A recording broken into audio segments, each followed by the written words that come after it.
السمیع العلیم من الشیطان الرجیم بسم اللہ الرحمن الرحیم قال النبی صلی اللہ تعالی علیہ وسلم فاطمہ تو بضعۃ منی صدق اللہ العظیم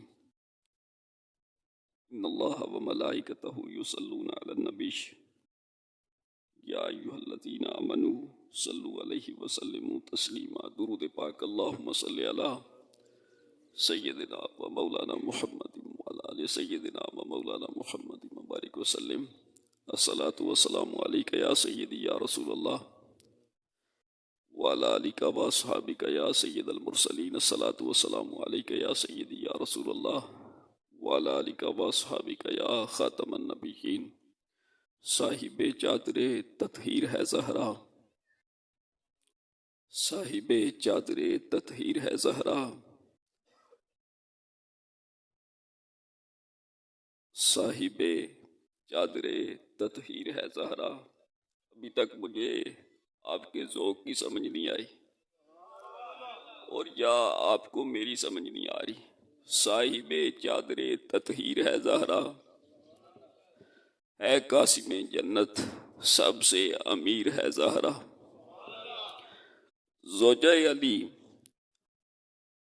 ام حسنین بھی ہے زوجہ علی ام حسنین بھی ہے اصل میں مصطفیٰ کی تصویر ہے زہرا اصل میں مصطفیٰ کی تصویر ہے زہرا. قابل صد افتخار علماء کرام معزز محترم محتشم سامعین و حاضرین، آج کی یہ تقریب سعید بھائی نصیر صاحب کی صاحبزادی مرحومہ مغفورہ کے ایصال ثواب کے حوالہ سے انعقاد پذیر ہے. دعا گو ہوں اللہ جل مجدہ ان کو اپنی جوار رحمت میں جگہ نصیب فرمائے اور لواحقین کو اللہ صبر جمیل عطا فرمائے. میرا چونکہ رشتہ ایسا تھا، میں محسوس کرتا ہوں کہ علماء کرام نے شاید میری وجہ سے کوئی دعا میں تبدیلی نہ کی ہو، اور اگر آپ نے جنازے پہ سن رکھا ہے تو اس وجہ سے قبل از وقت کے حوالہ سے معذرت خواہ ہوں. چند معروضات آپ کی خدمت میں عرض کرنا چاہوں گا. حضور نبی کائنات صلی اللہ علیہ وآلہ وسلم نے ارشاد فرمایا فاطمہ تو بضعۃ منی، فاطمہ میرے جگر کا ٹکڑا ہے. وہ ذوق اس لولا میں میرا خیال ہے 17-18 برس بیت گئے اس سے قبل بیان کیا تھا، شاید آپ کو یاد ہو. فاطمہ تو بضعۃ منی، فاطمہ میرے جگر کا ٹکڑا ہے. عورت کے 3 درجے ہیں. کتنے درجے ہیں؟ 3 درجے. اگر ایک بڑھا لیں تو تب بھی فرق نہیں. سب سے پہلا درجہ اس کا کہ وہ بیٹی ہے. کیا ہے؟ بیٹی ہے. اس کا دوسرا درجہ یہ ہے کہ وہ بہن ہے. اس کا تیسرا درجہ یہ ہے کہ وہ بیوی ہے. اس کا چوتھا درجہ یہ ہے کہ وہ ماں ہے. لیکن یہ عورت جب سب سے پہلا درجہ پاتی ہے، کیا آپ نے تاریخ کو نہیں کھنگالا؟ ان میں کوئی شخص بھی مجھے ایسا نظر نہیں آتا جو تاریخ سے اس قدر واقف نہ ہو کہ جب یہ عورت پہلا روپ دھارتی تھی، بیٹی بن کر آتی تھی، تو لوگوں کے ماتھے پر بل آتے، شکن آتے، چہرہ غضب سے عیاں ہو جاتا اور شرمندگی کے آثار چہرے پہ نمایاں ہوتے کہ مجھے بیٹی کا باپ کہا جائے گا، اور وہ بیٹی کو زندہ درگور کر دیتے. ان زندہ درگور ہونے والی بیٹیوں کی سسکیاں، ان کی آہو فغاں، ان کی چیخ و پکار نے جب آسمان بالا کو چھوا تو آواز آئی وما ارسلناک الا رحمۃ للعالمین. وہ اس سے قبل تھا کہ صحرائے حیات کا ذرہ ذرہ پیاسا تھا. مجھے پتہ ہے میں ایک گاؤں میں کھڑا ہوں، لیکن میرے لفظوں کی قدر کرنا. صحرائے حیات کا ذرہ ذرہ پیاسا تھا، گلشن زیست اجڑا پڑا تھا، کاروان انسانیت منزل کی تلاش میں بھٹک رہا تھا. کشتی آدمیت کسی ناخدا کی تلاش میں حج کو لے کھا رہی تھی. لوگ غربت و افلاس کی چکی کے دو پارٹوں میں پس رہے تھے. نگاہ الوہیت ارتقاء نسل آدم کا نظارہ کر رہی تھی کہ خدا کی طرف سے حریم قدس سے میٹھی آواز آئی، مسحور کن آواز آئی، وما ارسلناک الا رحمت للعالمین. اے چیخو پکار کرنے والو، اے آہو فغاں کرنے والو، اے زندہ درگور ہونے والی بیٹیوں، خوش ہو جاؤ، میں نے اپنے محمد عربی کو تمہارے لیے سراپا رحمت بنا کر بھیج دیا. اب ماحول بدلا کیسے؟ وہ بیٹی جو پیدا ہوتی تو باپ شرمندہ ہوتا، جو پیدا ہوتی تو اس کا سر شرم سے جھک جاتا. میرے کریم نے اسی باپ کے لیے ارشاد فرمایا، اب بیٹیاں محمد عربی کے آنے کے ماں بعد زندہ دفن نہیں ہوں گی. جو اپنی دو بیٹیوں کو شریعت کے مطابق پال کر گھر سے رخصت کرے گا، میں محمد اس کو جنت کی ضمانت دیتا ہوں. اور صرف اس طرح نہیں بلکہ وہ کل قیامت کے دن مجھ مصطفیٰ کے قریب اس طرح ہوگا جس طرح میرے ہاتھ کی یہ دو انگلیاں ہیں. بولو، جس طرح میرے ہاتھ کی یہ دو انگلیاں ہیں. جو بیٹی زندہ درگور ہوا کرتی تھی اس نے زندہ رہ کر مصطفیٰ کے اتنا قریب کر دیا جس طرح ہاتھ کی دو انگلیاں ہوتی. اب ارشاد فرمایا، فاطمہ تو بضعۃ منی، فاطمہ میرے جگر کا ٹکڑا ہے. اور چونکہ میرا شاعرانہ مزاج ہے اور بذات خود شعر و سخن سے ہی تعلق رکھتا ہوں، اپنا کلام اس ضمن میں آپ کی خدمت میں 2-3 اشعار عرض کرتا ہوں کہ کس طرح قرب نصیب ہوتا ہے. آقا علیہ الصلوۃ والسلام نے اس بیٹی کی عظمت کی وضاحت کے لیے کیا بیان فرمایا، صرف اس پیرائے میں سنیے گا. سیدنا فاروق اعظم رضی اللہ تعالی عنہ سے روایت ہے، اور ان کے علاوہ کسی صحابی سے بھی یہ روایت نہیں ہے. یہ میری بات یاد رکھنا، اگر سیدہ کائنات کی اس عظمت کے سامنے سر نگوں ہونا ہو تو پھر فاروق اعظم کی روایت کو تسلیم کر کے عظمت فاروق اعظم کو سلامی پیش کرنا ہوگی. یہ بات یاد رکھنا. ایسا نہیں ہے کہ کوئی مسلک کو چھیڑتا پھرے، ایسی بھی بات نہیں ہے. فاروق اعظم کے علاوہ کسی سے یہ روایت ہی نہیں ہے. سیدنا فاروق اعظم فرماتے ہیں کہ میں نے دیکھا سیدہ کائنات تشریف لائیں، آقا علیہ الصلوۃ والسلام اپنی مسند سے کھڑے ہوئے. وہ مسند کون سی تھی؟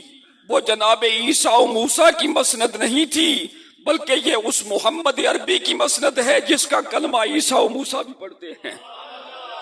مسند پہ کھڑے ہوئے، سیدہ کائنات کو جگہ دی اور ارشاد کیا فرمایا؟ حدیث پاک کے لفظ ہیں کہ ساری کائنات میں بسنے والے لوگ آج تلک اور قیامت تک یہ کہتے رہیں گے، فدا کا امی و ابی یا رسول اللہ، یا رسول اللہ ہمارے والدین تیری چوکھٹ پہ قربان ہوں. اور صحابہ یہی کہا کرتے تھے. لیکن فاروق اعظم فرماتے ہیں میں نے اپنے کانوں سے سنا کہ جب سیدہ کائنات تشریف لائیں، کون تشریف لایا؟ گرد زہرا. ہما وقت گرد زہرا، مزہ لیجیے، گرد زہرا ہما وقت رحمت کی جڑی رہتی ہے. گرد زہرا ہما وقت رحمت کی جڑی رہتی ہے.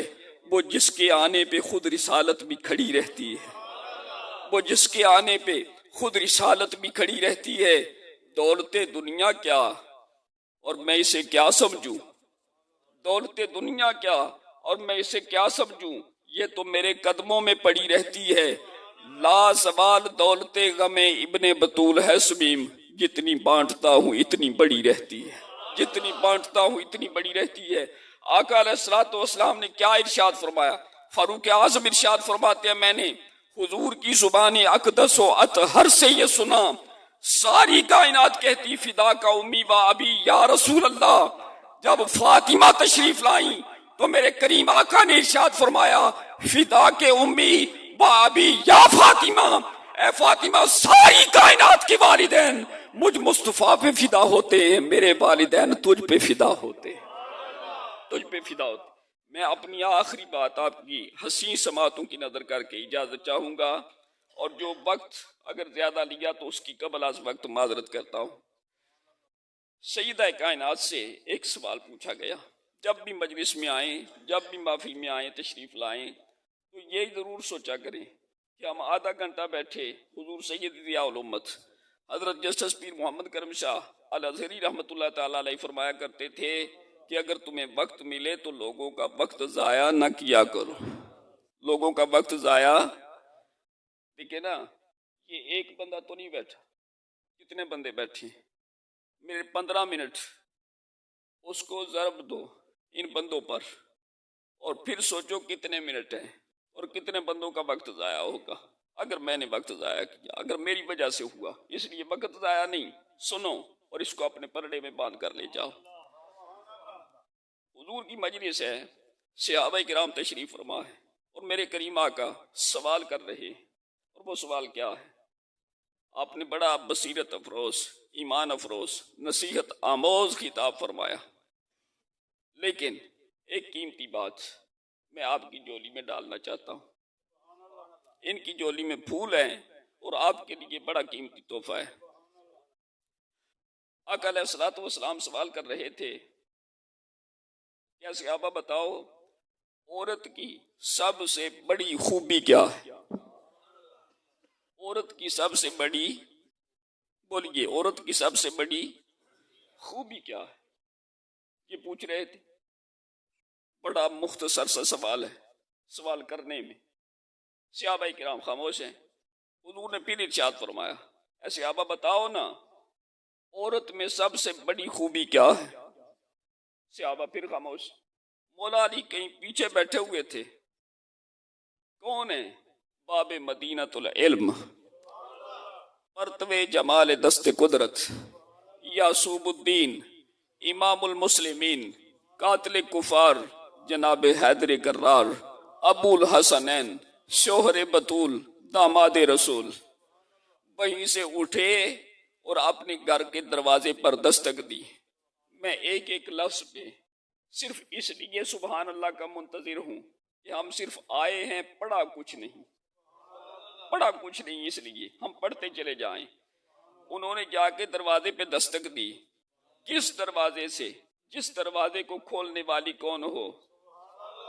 سیدہ، کہہ دیجئے سبحان اللہ، زاہدہ، طیبہ، طاہرہ، عابدہ، ساجدہ، راکیہ، کاملہ، اکملہ، صادقہ، اصدقہ، انورہ، منورہ، نیرہ، عالمہ، عاملہ، فاضلہ، جیدہ، ناصحہ، سرورہ، مومنہ، محسنہ، مشفقہ، تارکہ، وارثہ، خازنہ، حاکمہ، جلیلہ، جمیلہ، عارفہ، واقفہ، ملکہ ملک سخاوت، مطلع چرخ کرامت، منبع جود و سخا، مرکز مہر و وفا، ملکہ فردوس بری۔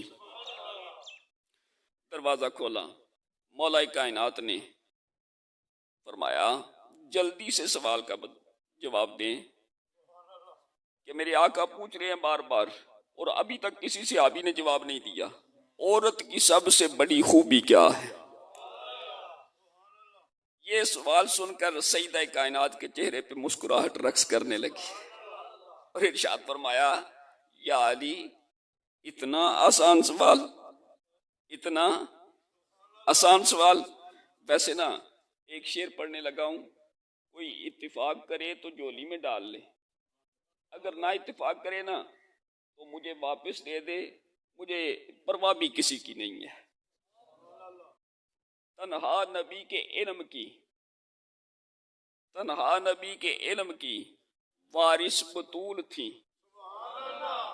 تنہا نبی کے علم کی وارث بطول تھی، گر پردہ نشین ہوتی وہ بھی رسول تھی، گر پردہ نشین ہوتی تو وہ بھی رسول تھی۔ باب مدینۃ العلم جس سے پوچھیں کہ نبی سوال پوچھے باب مدینۃ العلم کو خود بھی پتہ نہیں، وہ جس سے پوچھے بتاؤ پھر علم علی کے پاس زیادہ ہے یا فاطمہ کے پاس زیادہ ہے؟ باب مدینۃ العلم نے پوچھا، مسکرائیں، ارشاد فرمایا بڑا آسان سا سوال ہے، بڑا آسان سا جواب ہے، اس میں کون سی بات ہے؟ سنیے گا، گھر جا کے میری بیٹیوں کو، میری بہنوں کو، میری ماؤں کو بتائیے گا، تب پتہ چلے کہ پردے میں کیا لے کے آئے ہو، کیا سن کے آئے ہو۔ سیدہ کائنات نے ارشاد فرمایا یا علی دوڑ کے جاؤ اور اب بتاؤ عورت کی سب سے بڑی خوبی یہ ہے کہ وہ کسی غیر محرم کو نہ دیکھے اور کوئی غیر محرم اس کو نہ دیکھے۔ یہ عورت کی سب سے بڑی خوبی ہے، غیر محرم اس کو نہ دیکھے اور وہ کسی غیر محرم کو نہ دیکھے۔ مولا علی دوڑتے گئے، ابھی سوال جاری تھا، پھر ارشاد فرمایا بتاؤ عورت کی سب سے بڑی خوبی کیا ہے؟ مولا علی نے دونوں ہاتھ کھڑے کیے، عرض کی آقا میں علی بتاؤں؟ ارشاد فرمایا بتائیے۔ عرض کی آقا عورت کی سب سے بڑی خوبی یہ ہے کہ کوئی غیر محرم اس کو نہ دیکھے اور وہ کسی غیر محرم کو نہ دیکھے۔ مصطفیٰ مسکرائے، بددعا کے چہرے پر اور چمک آ گئی، ارشاد فرمایا اے علی یہ تو نہیں، تیری زباں پر آج مصطفیٰ کی بیٹی بول رہی ہے، آج مصطفیٰ کی بیٹی بول رہی ہے۔ اللہ تعالیٰ عمل کی توفیق عطا فرمائے۔ بآخر دعوانا